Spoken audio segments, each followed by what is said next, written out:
In a world where a hero wants to prove herself to her family and her community, she must battle wild beasts, an implied impending genocide, and a murderous monster from outer space. Using her strength, knowledge, and ingenuity, she will battle the Predator. Femininity in the post-apocalypse.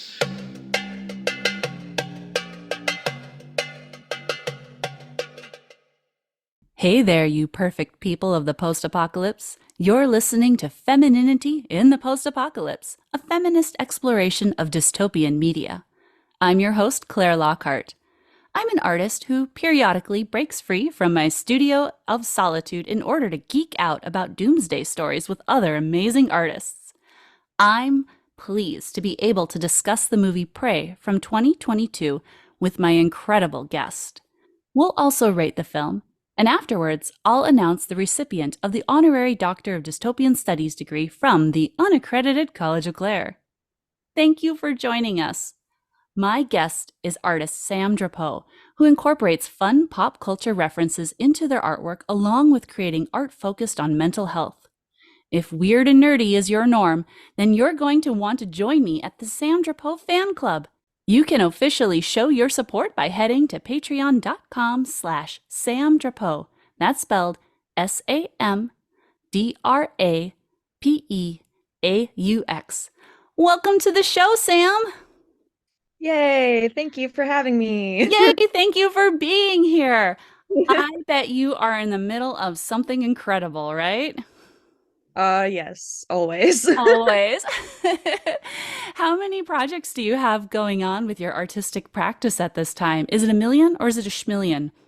Probably a schmillion. I've got 4 different comics I'm writing. I've got a couple different just normal like sketches and stuff that I'm working on to turn into some Patreon content. And then I don't know, I've got lots of collaborative work that I'm doing as well. Oh my goodness. Lots of I don't know how you have time to sleep, let alone join me, but I'm so pleased that you're here. Even though I would be surprised if any of my friends listening to the show aren't already friends with you too, Sam, I want to disclose that we've known each other for about a decade, right? Yeah. We've performed in Rocky Horror together. You've been kind enough to model for me for one of my paintings, and I recently added some of your artwork to my personal art collection. I cannot stop bragging about the fabulous print I bought from you of Skeletor riding a winged rainbow beast. Now, if this boasting happens to increase the print's value, well, I'm just going to rub it in the faces of everyone who continues to not buy your artwork while it's still affordable.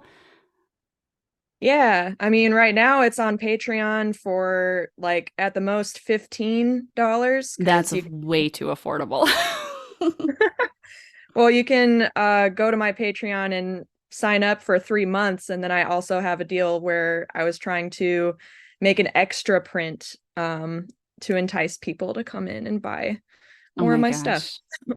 I just always imagine like my art collection being so vast and huge that when I die, they just have to turn the house into a museum because it'll be easier.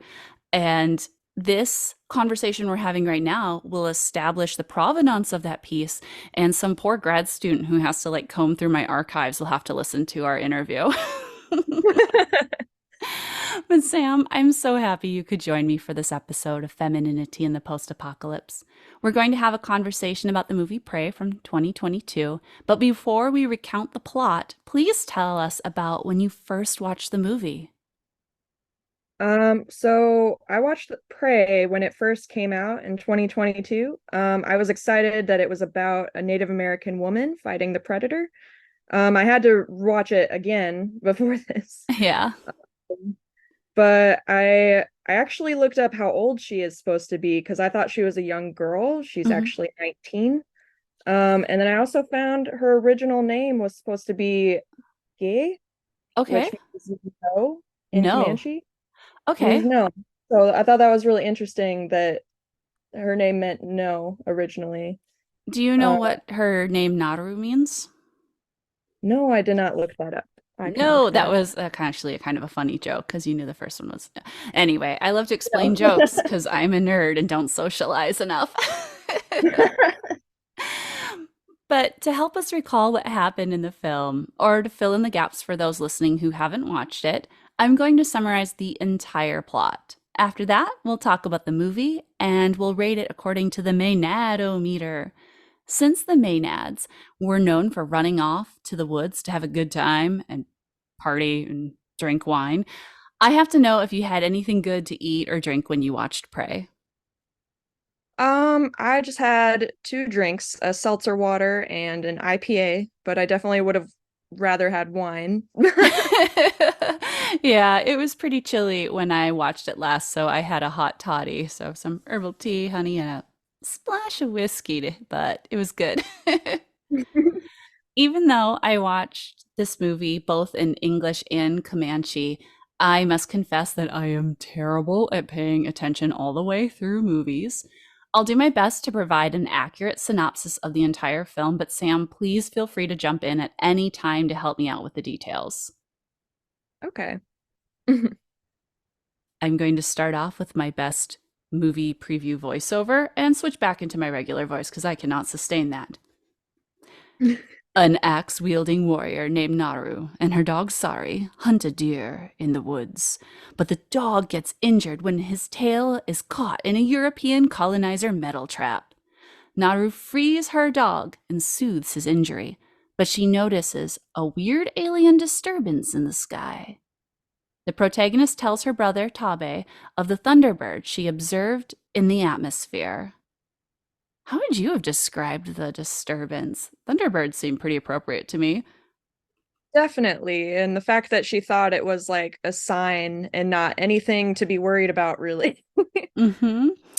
Very scary. But her brother dismisses her concerns. Then Naru and her mother work together in their home to prepare food and medicine.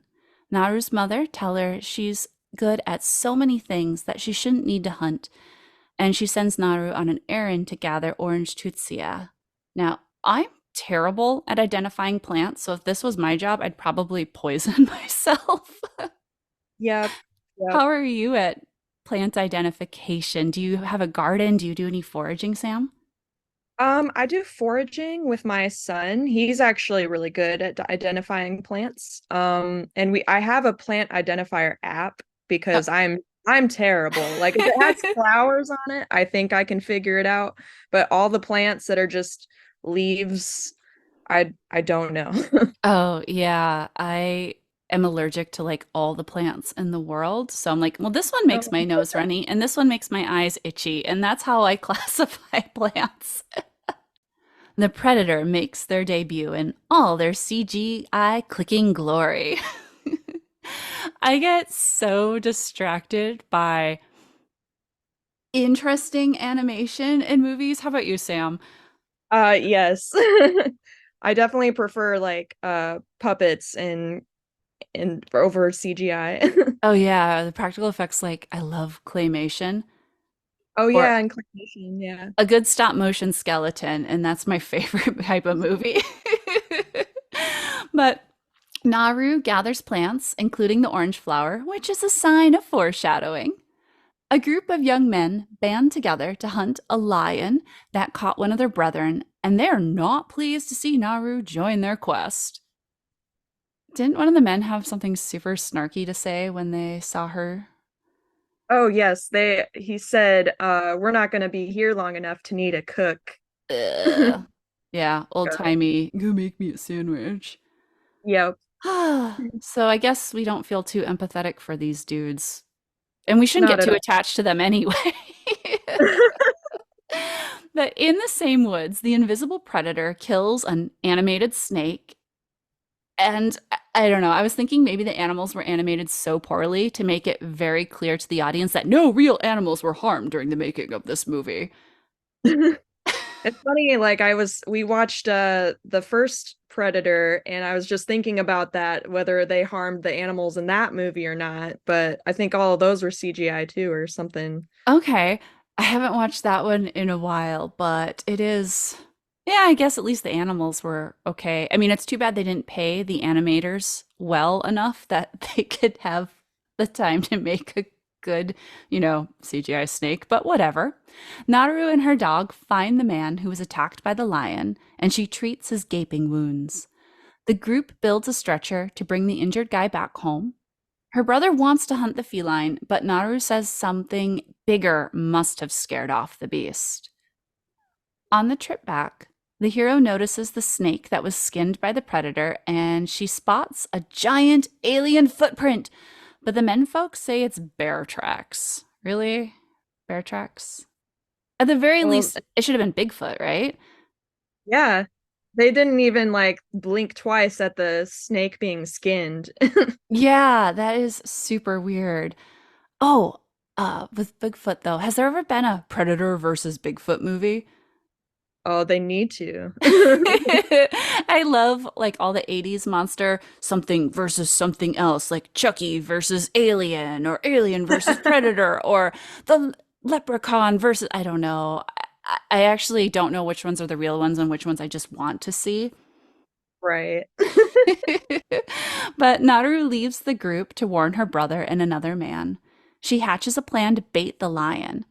As they wait for the puma, the other man taunts Naru for being a coward right as the animal attacks him with poetic justice and its deadly claws. Sorry, I was gonna say the fact that they keep saying that she's running away, it's like, well, sometimes you have to. Hmm. Naru fights the lion, but she falls out of the tree. Her brother brings her back home. Her mother helps her recover from the attack. And her mother tells Naru that Katamiya isn't about proving that she can hunt, but that she can survive. I have never been hunting before, though. Have you, Sam?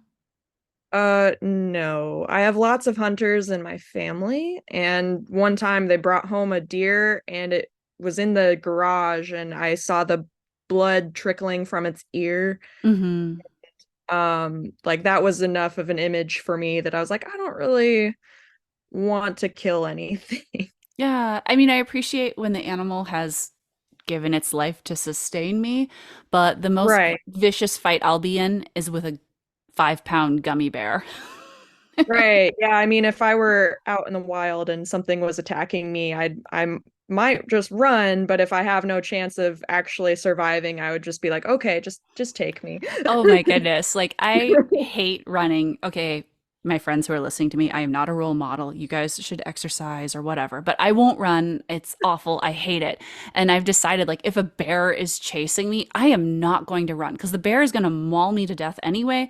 And I don't want to die tired on top of it. Nope. But Tabe victoriously brings home the headless lion and is awarded the title of war chief. Everyone is excited for him except Naru, appears jealous. Tabe tries to share the victory at first and congratulate Naru, but she insists that there is something else in the woods that's a bigger threat. Oh, that's like every horror movie trope. There's something in the woods, and the brother doesn't believe her. Yeah, no one believes her, and it's like really crazy to me. Like she's telling you all of these signs, you've seen those signs, and they Oh, don't believe her. have you heard of the term Cassandrian task? Oh, yes. Yeah, like a Sisyphean task is you keep pushing that boulder up the hill and it keeps rolling down. But Cassandra was the one that was psychic and told everyone what was going to happen, and no one believed her. And that's kind of the theme of this movie, too. Yeah, she was cursed to not be believed in. Like all of her predictions would come true, Hmm. but no one will believe it. That is the ultimate I told you so. It is. In the morning, Naru heads out on her own and notices glowing green ooze, nearby a monstrous footprint. I thought the green was a pretty good color for this movie. Really good. Yeah. What do you do when you find like a mysterious oozing liquid? Um, definitely don't touch it or follow its tracks. Well, the invisible predator spots some animals with its heat vision, which helps hide the poor quality of the animated animals. That does help, yes. The predator hunts and peels a coyote while Naru invents a rope retrieving axe for hunting. Or is it a hatchet? Is an axe? I don't know weapons. Do you? I would say hatchet, probably. Hatchet? Uh, Okay. And so she has this modified hatchet, and I love modified weaponry in horror movies. My absolute favorite is the chainsaw arm from Evil Dead. Do you have a favorite I made up know. weapon? Honestly, it's that. It's that. I loved Evil Dead. Oh, I love it. And having that ability to have your willing suspension of disbelief. I mean, I already believe that aliens exist going into this movie, so why not a rope attached to a hatchet that you can go fling and it comes back?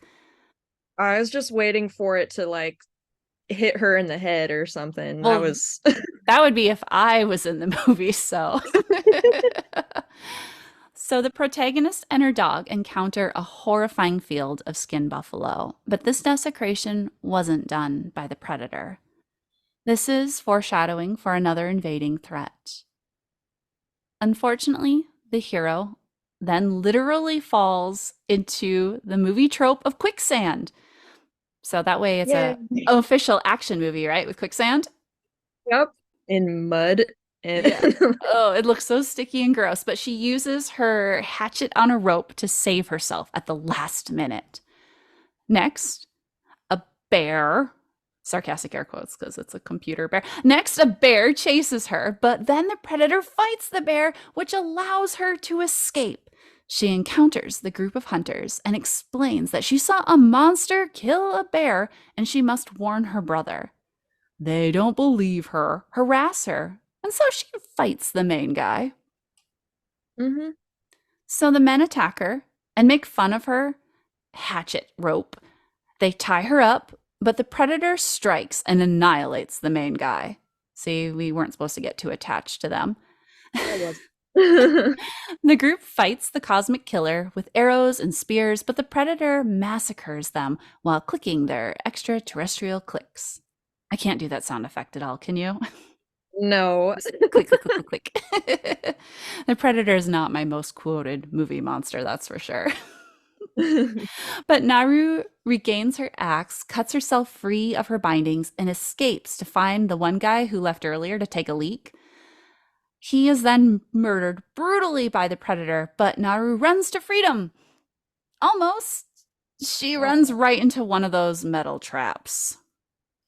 hmm Then, a gaggle of stinky Frenchmen capture the protagonist and lock her in a cage. The smelliest man taunts and threatens Naru, but a skinny dude who speaks Comanche asks her for help in finding the predator. As she answers him, her brother is tortured by a group of men who seem like they'd rather be in a castle screaming that Graham Chapman's mother was a hamster and his father smelled of elderberries.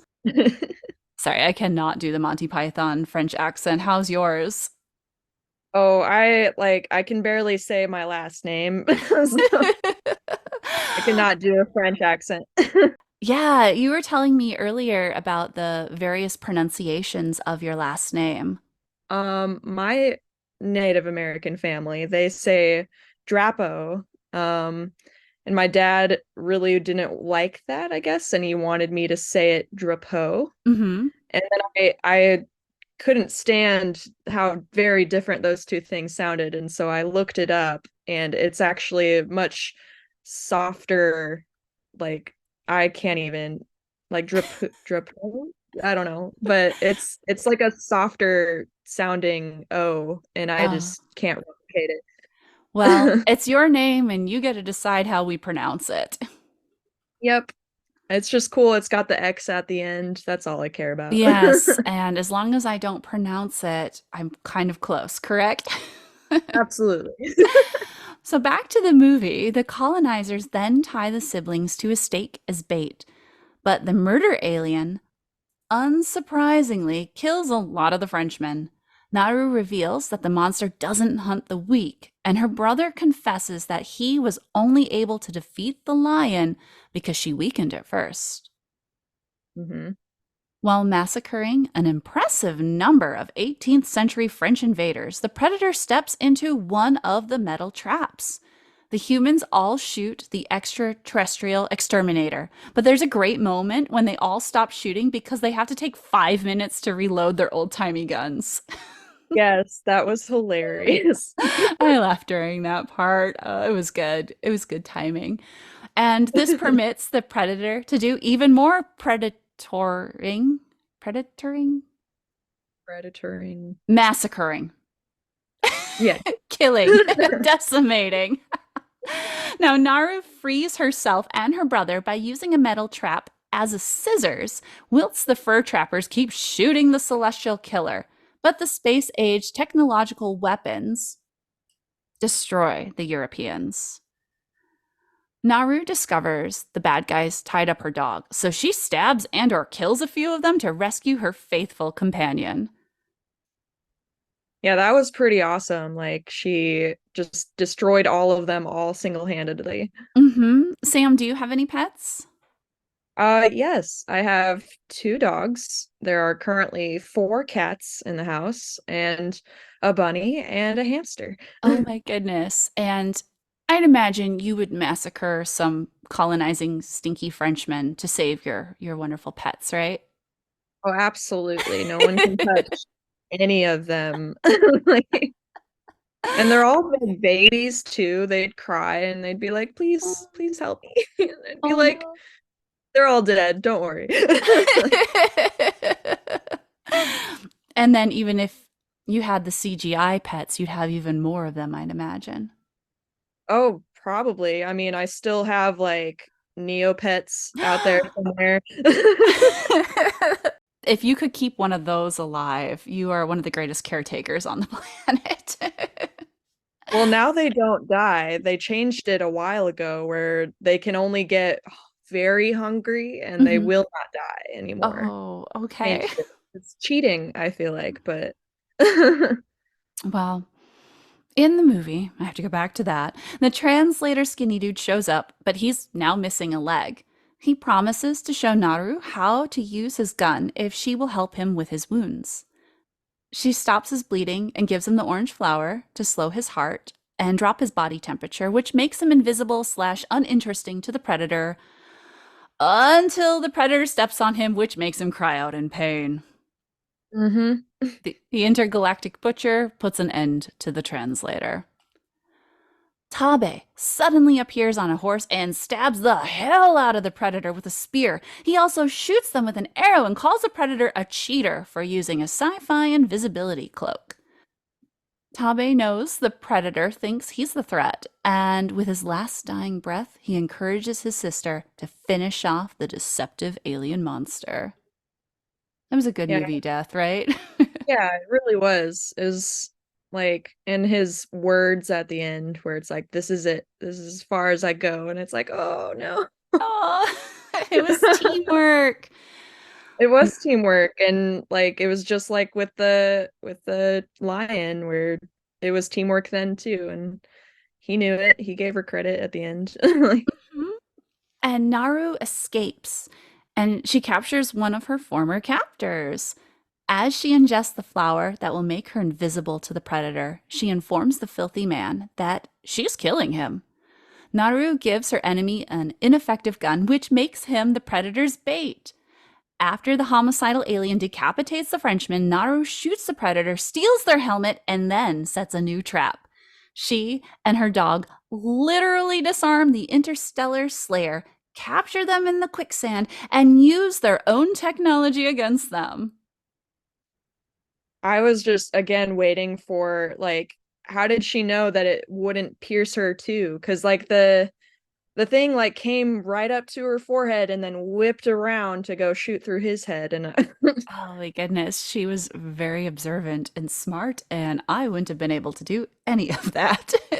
and very good at measuring. Like she put that helmet just where it would hit him. Like hmm It was great, but it was kind of fun in the movie because we got to see her setting traps and luring other predators. And it was a good way of that story narration to build, I thought.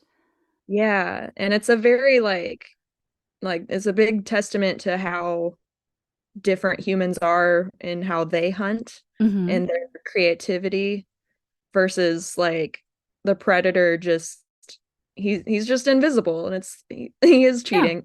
totally cheating. So Naru returns home victorious with a decapitated predator head dripping in glowing green alien blood. And I guess it's good that this didn't have the same blood as the alien from Aliens. Was that Yeah. acid? I know, yeah, I was like, I would not be putting that on my body. Thank you. I mean, it was really cool and glows in the dark, but Naru warns her neighbors of the impending doomsday due to Europeans invading. Her community bestows Naru with the title of war chief, and her awesome dog cheers her on. Yay. Yay! Well, Sam, do you know who else likes to bathe in the glowing blood of their enemies? Who else? The sponsors that support the show! Hey.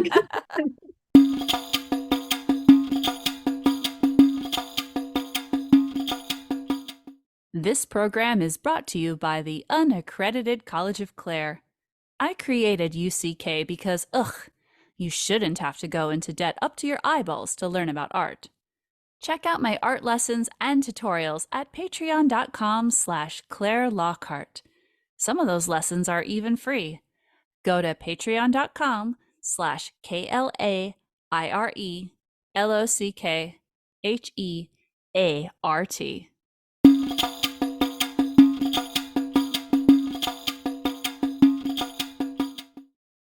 Welcome back to the show.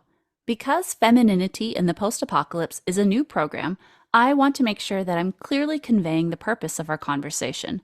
I often enjoy dystopian movies, but I've noticed that women and people of other marginalized genders are often mistreated in these stories or are missing completely. My hope is that if we can be critical of this lack of diversity in entertainment, this can help people in the real world notice how women, non binary, and two spirit people are treated in everyday life. As a feminist, my incredibly optimistic hope is that all people will eventually be treated as people. Our goal isn't to do a deep dive into the history of the Predator franchise, nor provide biographies of the people who made the film. We are simply going to talk about what we, as viewers, enjoyed, what we didn't like, and how dystopian media like Prey influences us and our work. After our chat, we'll rate the movie using the one of a kind Maenad-O-Meter. I'd like to begin by talking about the main character Naru. Sam, do you remember how you felt when you first saw Naru? I don't know, I felt like I was really excited to see her. Even though she was like the only one amongst the men going hunting and Hmm. everything, she it was just really excited to see a character. Oh, I can't think of words right now. Oh, that's okay. I was really excited to see a feminine protagonist in an action horror impending doomsday type movie. Like that just doesn't Yes, happen very often. exactly. Yeah. I mean, that's what I was, yeah, excited about. Well, usually like the movie poster, it's the buff guy and then there's like a wench on his leg and it's like no, she's the main guy. And to see even like having an indigenous woman as the main character is even more rare, unfortunately. And that she wasn't like beautified where she like, had that grimy charcoal makeup under her eyes, like to Hmm. look like she's a warrior. Like she's not wearing anything that's supposed to be overly sexualized. Like, Oh yeah, she was not. Her costume design wasn't made to placate the male gaze, the GAZE art yeah. term. And like usually when I watch movies and you have the one superhero action lady and she has the long flowing curling hair and it's like get a ponytail. But I wasn't bothered by Naru's hair in this because the men also had long hair. Yes. And it didn't look like she sat in a stylish chair for 4 hours. It looked like actual hair. Mm-hmm. But yeah, her costuming, her design. Oh, I did when I was watching it and she woke up and had her charcoal makeup on. I was like, oh, it's a movie. She went to bed with her makeup on. Yep. So something I did notice and I didn't mention yet, she continuously is kicked awake. Oh. They just kick her awake. And that's like the first thing that really happens. They kick her awake and then she slowly gets up and like she doesn't have any interaction with anybody yet. Hmm. But it was just I don't know. Well, if you're telling me she's not a morning person, she's even more relatable than I thought she was. Absolutely, yeah. Yeah, it seems like she's the last one to get out of bed, basically. Oh yeah, I can find that the most relatable part of her character. Absolutely. But compared to like other apocalyptic slash horror slash action movies, like I said, I really enjoyed that there was a woman protagonist. And yeah, you already said that she wasn't exploited nor was she objectified. And one of the other things that I enjoyed was I'm pretty sure she passed the Ali Nadi test. Yes, And right. and so like a lot of times we'll talk about the Bechdel test, which is just the low bar of are there two people of marginalized genders who talk to each other about something other than a man. But in the Ali Nadi test means there's an indigenous woman as the main character, which rarely happens, and she doesn't fall in love with a white man. Mhm. And she isn't raped or doesn't die in this story. Now, you did bring up a point about those French fur trappers, though. Yes. Yeah. So she was in a cage and we can all probably assume what would have happened had she stayed in that cage. Mm-hmm. They were like baiting her and treating her like an animal. But she did get out and Yes. she did kill everyone. Yeah. So she got. And I looked up her name during our break. Yeah, so Naru's name means fight. And I just thought that was interesting. Somebody gave her that name with the intention of her having a fighting spirit. I mean, you're not gonna be very peaceful with a name like that. But it's a lot stronger than no. Oh yeah, with the original draft of the script. Yeah. And with the setting of this movie too, it took place almost completely outside. And I am definitely an indoor kid because I'm allergic to everything on planet Earth, which is why the setting really stood out to me. However, I know from your artwork, Sam, that you embrace nature and incorporate the outdoors. So tell me about maybe some of your recent hiking adventures and the drawings this has inspired. Yes. So anytime I can, especially when it's really warm out, I like to go outside and we in Tennessee, there are like a million trails. Hmm. And so we go on all of these different trails at least once a week. And sometimes I try to go even by myself and just surrounding myself in nature, really like calms me and it like inspires me to create. Even if a lot of my artwork isn't like necessarily like showing nature, it definitely is inspired by nature. Oh, that's excellent. And have you always been inspired to be a part of going outdoors and hiking? Is that something that you've done your whole life, or is it just since you've moved to the area you're at now? I've grown up camping with family. So like I've always been in nature. And plus like I've gone to like powwows and some of my Native American families like religious like gatherings. Like we Hmm. have like a Sundance and going to stuff like that has been also really inspiring, like seeing so many other people just taking in the land around us and breathing it in and worshiping it and like it's just really powerful to me. Hmm. I mean, so my family, my husband and kids, they don't really like to go camping. Okay. So I haven't gotten to do a lot of like actual camping since I've moved here. Yeah. Um, but I've have gotten to go like backpacking where we go deep into the woods and we're farther away from society and there's no cell service out there and Oh, it's goodness. really quiet and it's nice. As And a long as you little don't. bit Oh, scary. I was gonna say, as long as you don't find giant alien footprints.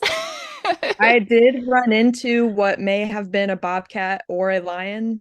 I'm not sure. It Oh was no. dark. We were looking for water and we're walking down this trail and we found out in the morning it was the wrong trail.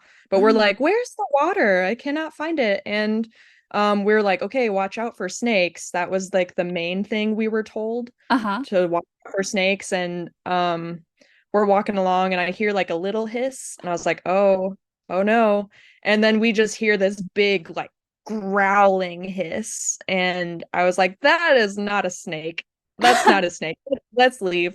And my friend is in front of me, like, kind of running. And I grab a giant stick with like a bunch of branches at the end. And I'm like dragging it behind me, trying to make as much noise as possible. And uh, we were fine. Some deer came by to our site. But it's really, I don't know, it was really an interesting and exciting experience to kind of run into some scary stuff like that. But I was definitely not hunting a mountain lion. I would not. Mm-mm. I think it was a bobcat only because it didn't continue to follow us. Mm. Yeah, that's more adventurous than I personally would feel comfortable with.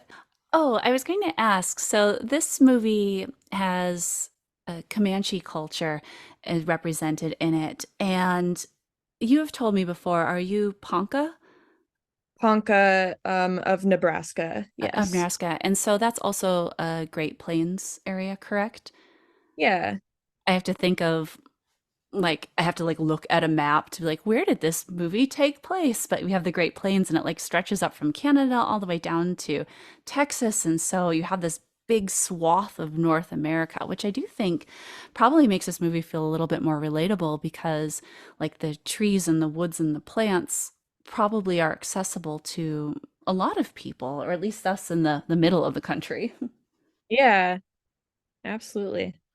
And I've noticed that you incorporate some amazing plants and natural elements into your work. I was thinking about a drawing that you created. I think it's a print now. You can tell me if it is, but in this image, you have laying down on like green grass and other plants this feminine figure in a green dress, and she's holding hands with a skeleton.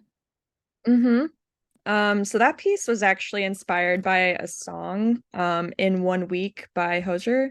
Um, yeah, I tend to draw a lot of skeletons in my work. Hmm. And with that one, the song really talks about like becoming nature when you die.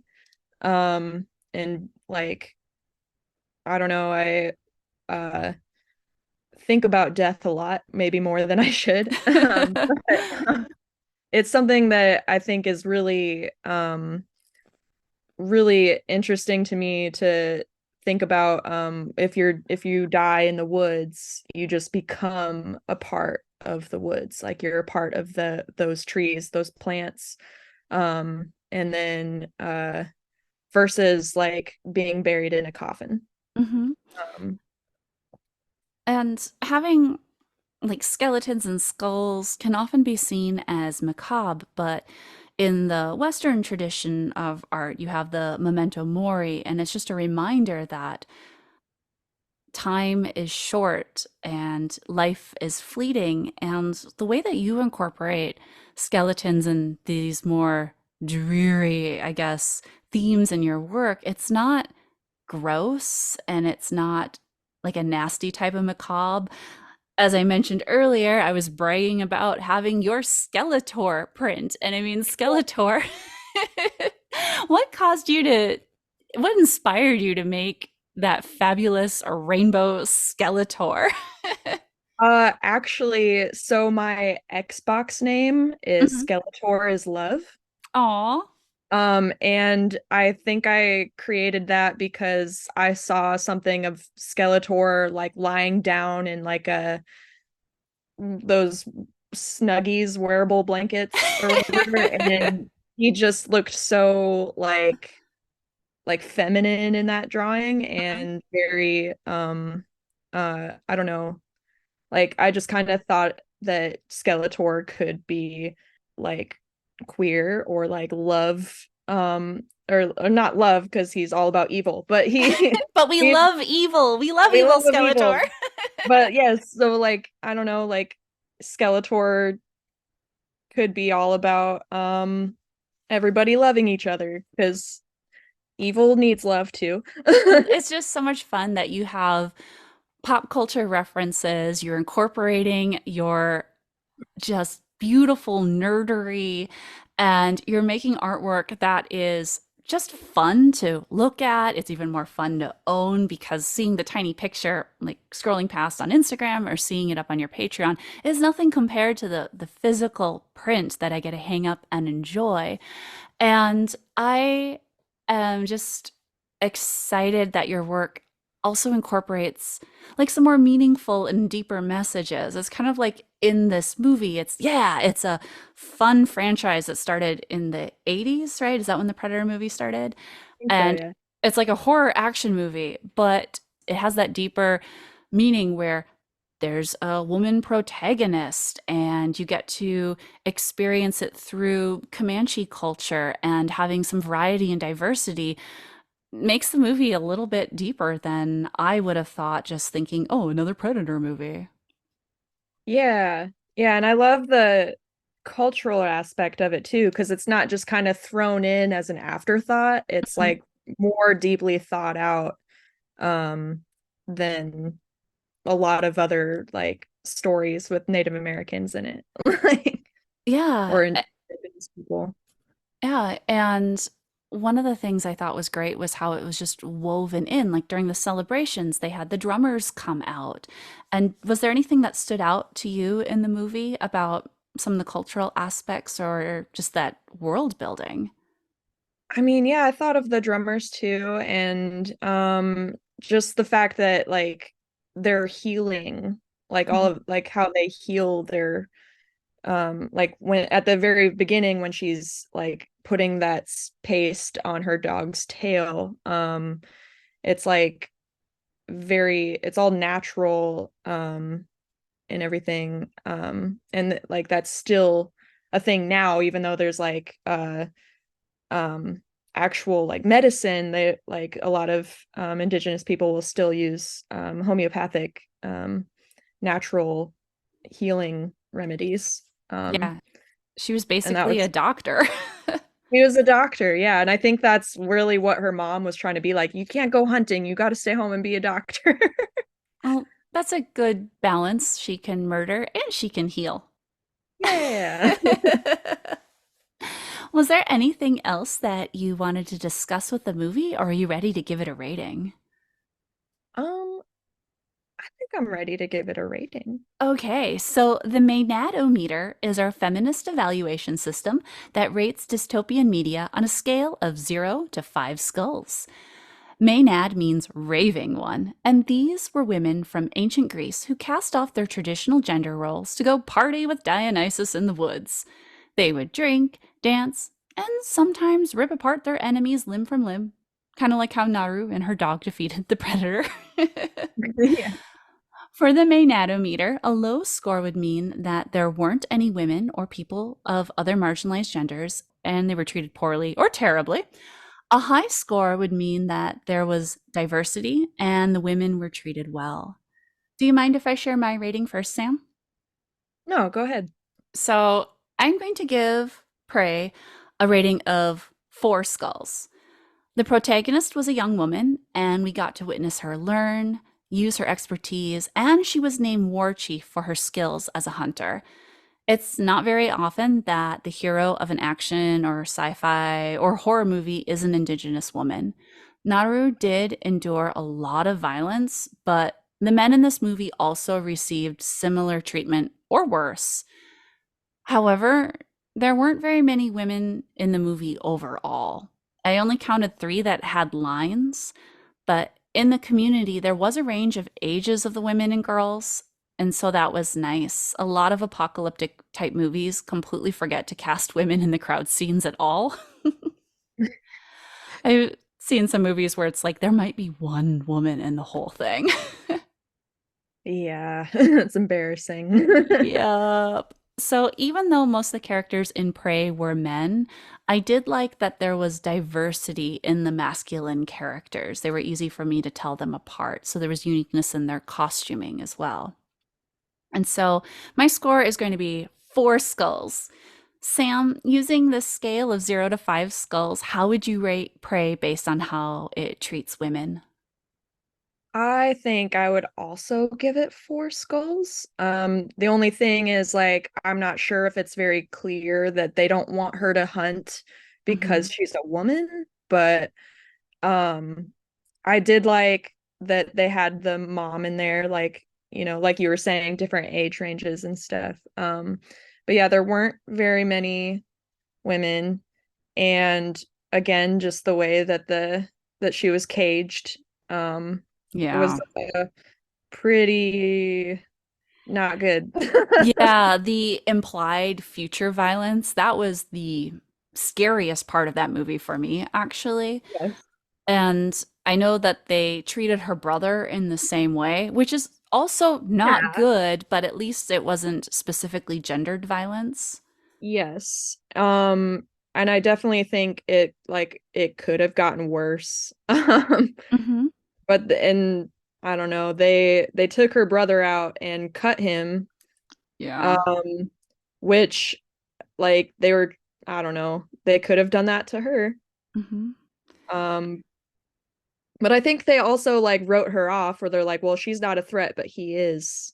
Mm. Um, so I think that's like another layer um But you, there.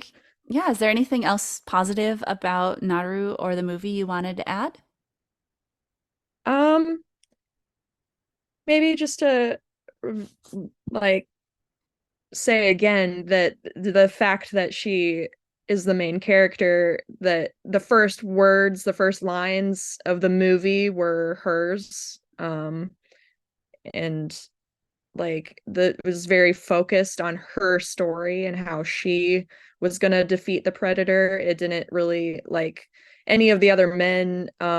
It They weren't really a focus. Like the most like focal point on any of the men were like her brother. Hmm. Uh, and her brother was like the main one who was on her side and was like, "No, you've got this. You can do this." And so that's really great, like having that support, because even if she didn't have that support, we know that she would have definitely kicked some ass. But um it was good that to have a supporting character like that, just to point out like that she wasn't entirely alone, and that no, not everyone thought that she couldn't do it, whether it was because she was a woman or not. I don't know.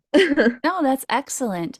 I'm also going to share the rating the amazing people at the unaccredited College of Claire gave to Prey. For each topic we cover on the show, my friends at Patreon have a chance to rate it using the Maenad-O-Meter too. I then take all the scores and average them out to share their rating.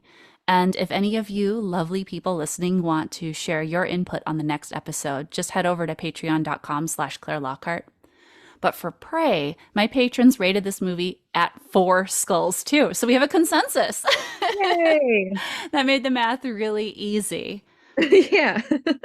Sam, thank you so much for talking about Prey with me.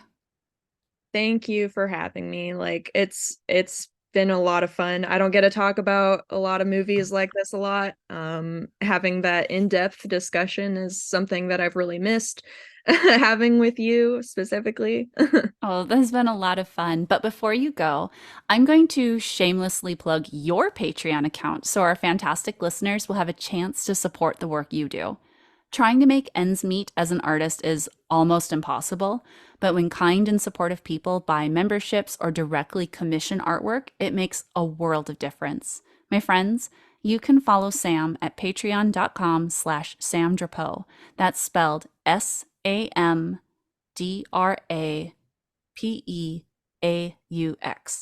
But we don't pronounce the X because it's French, right? Well, the AUX makes it O, yeah. I'm also going to remind you wonderful people to keep listening to the end of the show so you don't miss the next recipient of the Honorary Doctor of Dystopian Studies degree from the unaccredited College of Claire. Thank you again for discussing Prey with me, Sam. Yeah, thank you. I appreciate it, and I look forward to geeking out with you on other sci-fi horror movies. Yes. Well, Let's do thank you it. so much. And I'm not good at concluding a conversation, so here's my awkward goodbye. Okay, bye.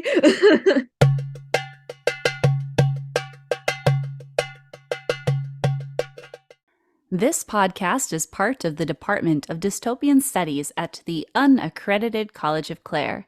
If you had the inkling that this program is simply an advertisement for my academia-themed Patreon page, you're right. Because I'm the founder of UCK, I get to bestow honorary degrees to the people who strive to make the world a better place. Today, I am pleased to announce the recipient of the Honorary Doctor of Dystopian Studies degree, Alex Jamieson. Alex is an artist, writer, coach, a Gen X goth girl, and she's the co-creator / star of the fast food documentary Supersize Me. To see her work, you should visit her website, alexandrajameson.art. That's ALEXANDRAJAMIESON.art. On her site, you can see and order Alex's abortion trading cards, which is a mixed media work of art that is an altered deck of cards emphasizing the importance of bodily autonomy. Welcome to the show, Dr. Alex Jamieson. Pew, pew, pew, pew, pew. Oh, I need one of those horns. I bring my own sound effects. Thank you so much. I've always wanted to be an honorary doctor. Yes, Dr. Alex, thank you for taking the time to be here. You have been inundated with so much work promoting these abortion trading cards, and I have my deck right here. Yay. This is such a huge project, and since we're using an audio medium, would you mind describing what this project entails? Yes. So imagine a deck of cards that you find in your grandparents' attic, buried underneath a bunch of stuff in the dystopian future. And this deck of cards has been painted and hand drawn upon and collaged to tell the story of abortion, reproductive health, sex education, and abortion history. So it's over 30 cards with abortifacient herbs, secretly rust dyed on the back. It has a couple of Bible passages. It has Benjamin Franklin's abortion recipe that he wrote and published in the 1700s to teach math to the colonists, which is so wild. And it comes in a brown paper wrapping, which alludes to my Gen X childhood of when they would send pornographic material through the mail, like a Playboy, it would come back in this plain brown wrapper. So it's this kind of like secret, not secret, that you're about to look at something really interesting. That is incredible. And I enjoy the extra context. So I have the huge deck of cards, and then you created this book as a companion piece, and you explain the individual cards. Let's see if I can get the sound effect. ASMR. And you have prompts for discussion too. I really enjoy that this artwork you created is tactile, so I can flip through the cards and handle each one individually. But then you have this social call within it. So this is made to discuss with our friends, right? Yeah, I've actually hosted a few card parties here in New York State. I live in Brooklyn, New York City, and you spread the cards out. You get some friends around the table. You let people kind of decide which cards are most interesting, pick them up, look at them like, oh, what is this card about? What is this herb? What is this history? What is this? And you can look up each card like a tarot deck and see like what the different visual aspects are of each one, how it was made. But then each one has a story and a prompt.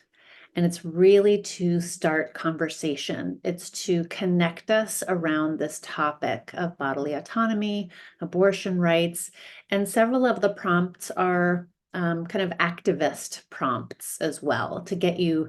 Sometimes it can feel overwhelming to be in these topics. And so Hmm. if you pick a card that gives you one step to take that truly contributes to these movements, it can help you feel powerful and help you contribute in a meaningful way.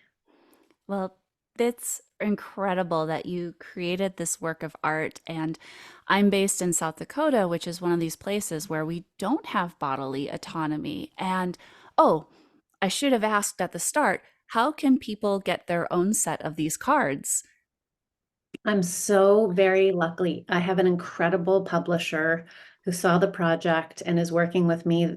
We've printed 2,000 decks and we're selling them online now. You can get them at my website or you can go to Row House Publishers and they're $20 for a deck. It's very reasonably priced. They'll ship it to you in the mail. And my publisher is taking zero profits, which is unheard of. Wow. They're only keeping enough to cover the printing and shipping, which is incredibly generous of them, but they are a social justice publisher. And we're giving 15% to the Bridget Alliance, which helps people travel to get abortion care if they live in an abortion desert, as South Dakota is. Yeah. Well, thank you so much, Alex. It's a pleasure to have you as a guest. And I'm happy that you get my sense of humor. Plus, you'll accept this honorary degree. Unlike most universities, I won't make you give a long speech at a graduation ceremony. Instead, I'm going to ask you 5 quick questions so our friends can learn more about you. I almost asked you if you were ready, but that would waste one of my questions. So, and the first question I'm going to ask is, what is one of your favorite post apocalyptic novels? I have read so many. It's actually one of my favorite genres, but I love Neil Stephenson's Seven Eves, which is about the end of the world and the seven women who happen to be on the International Space Station who repopulate the human race. So it spans thousands of years. I've actually read it twice. It's so good. I think I read it the year it came out, although I don't remember when that was. He does a very cool thing where it takes him years to write a book because he actually goes out and interviews scientists who are working on the early stages of the technology that he's going to write about, so he can really infuse the work with hard science. Oh, excellent. Now, Alex, what is a skill that you have that would be beneficial in a post apocalyptic community? I'm going to cheat and say two. One is Okay. I was actually raised by a hippie organic gardener, and so I can like grow food. I think that's very important. Mm-hmm. And I did go to culinary school, so I can cook masses of food for people, like using basically rice and beans and whatever herbs are laying around. So I can grow the food and I can cook the food. That's excellent. I do not have those skills, so I will continue to suck up to you as the world crumbles around us. I have a very extremely serious question for you next. Okay. Would you rather fight one ostrich while riding a unicycle or fight 2 emus while riding a bicycle? Oh, I mean, a bicycle, because I don't know. I mean, I don't know which bird is scarier, but I know that I cannot ride a unicycle. So I would be dead if it was unicycle territory. But you do ride a bicycle a lot, right? I do. I do. I'm a big fan. I've been riding my bike in New York City for 25 years. I'm a big fan. And yes, I don't know why there aren't more bicycles in post-apocalyptic stories. Yeah, it seems like it would be incredibly practical. I mean, who has gasoline? Nobody's gonna have gas in the future. And it's Like, probably easier to maintain a bicycle than a motorcycle or one of those big war rigs we see in a lot of movies. oh, I mean, come on, forget it. I mean, I loved the new Mad Max movie with Furiosa. I thought it was Uh-huh. so fun. I loved it, but there's no way that they're wasting fuel on those things. It's crazy. Well, isn't the point of the movie they're driving to go get more fuel? It seems. Yeah, it's silly. It's silly. But that's part of the fun of it. Well, right. I mean, a post-apocalyptic movie on bicycles doesn't sound as exciting. Oh, I don't know. Someone's got to try it. I would totally watch that. Psychopolis. I don't know what they call it. Well, next, Alex, what advice do you have for the next generation regarding education? I am encouraged by the young people I know. I have a 17-year-old who goes to public school here in New York City, and they are eh, they are more emotionally intelligent than my generation was at that age. And they seem to be more willing to listen to each other and have intense conversations, which is encouraging. Hmm. So I hope that they keep casting a wide net and looking at a lot of different sources for their education as they go forward. Excellent. And since it feels like the world is crumbling around us, what words of encouragement do you have for all of us? So I was at a brunch yesterday with, there was at least one trans comedian at brunch, and there was at least one drag queen.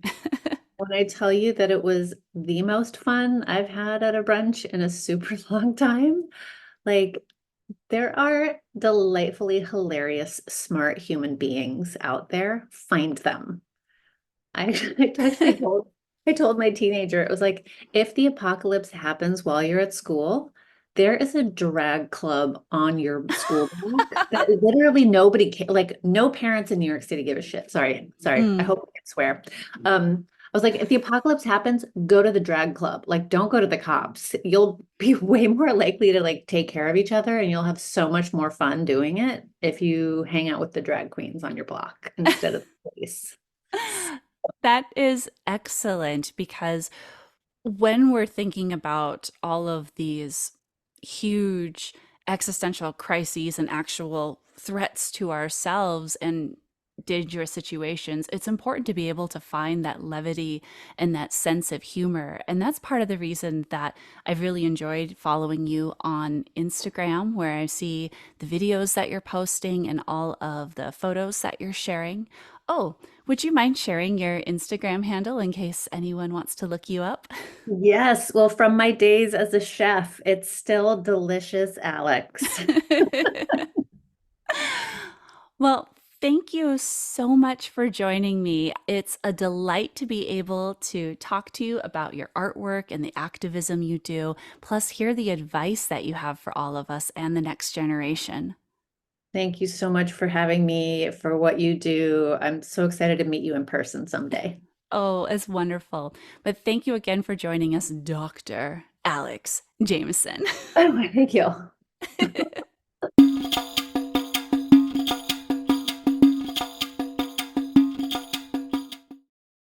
Femininity in the Post-Apocalypse was created and edited by me, Klaire Lockheart. You can find me at clairelockhart.com, spelled KLAIRELOCKHEART.com. Special thanks to Aaron C. Packard of Aaron C. Packard Productions for providing the voiceover work and my recording equipment. See his work at aaronpackard.com. That's AARONPACKARD.com. Thank you for listening, you wonderful people. You can help show your support for free by sharing this program, subscribing, or writing positive reviews in order to appease the gods of the internet. I'm excited to share the next episode with you, and I hope you'll join me.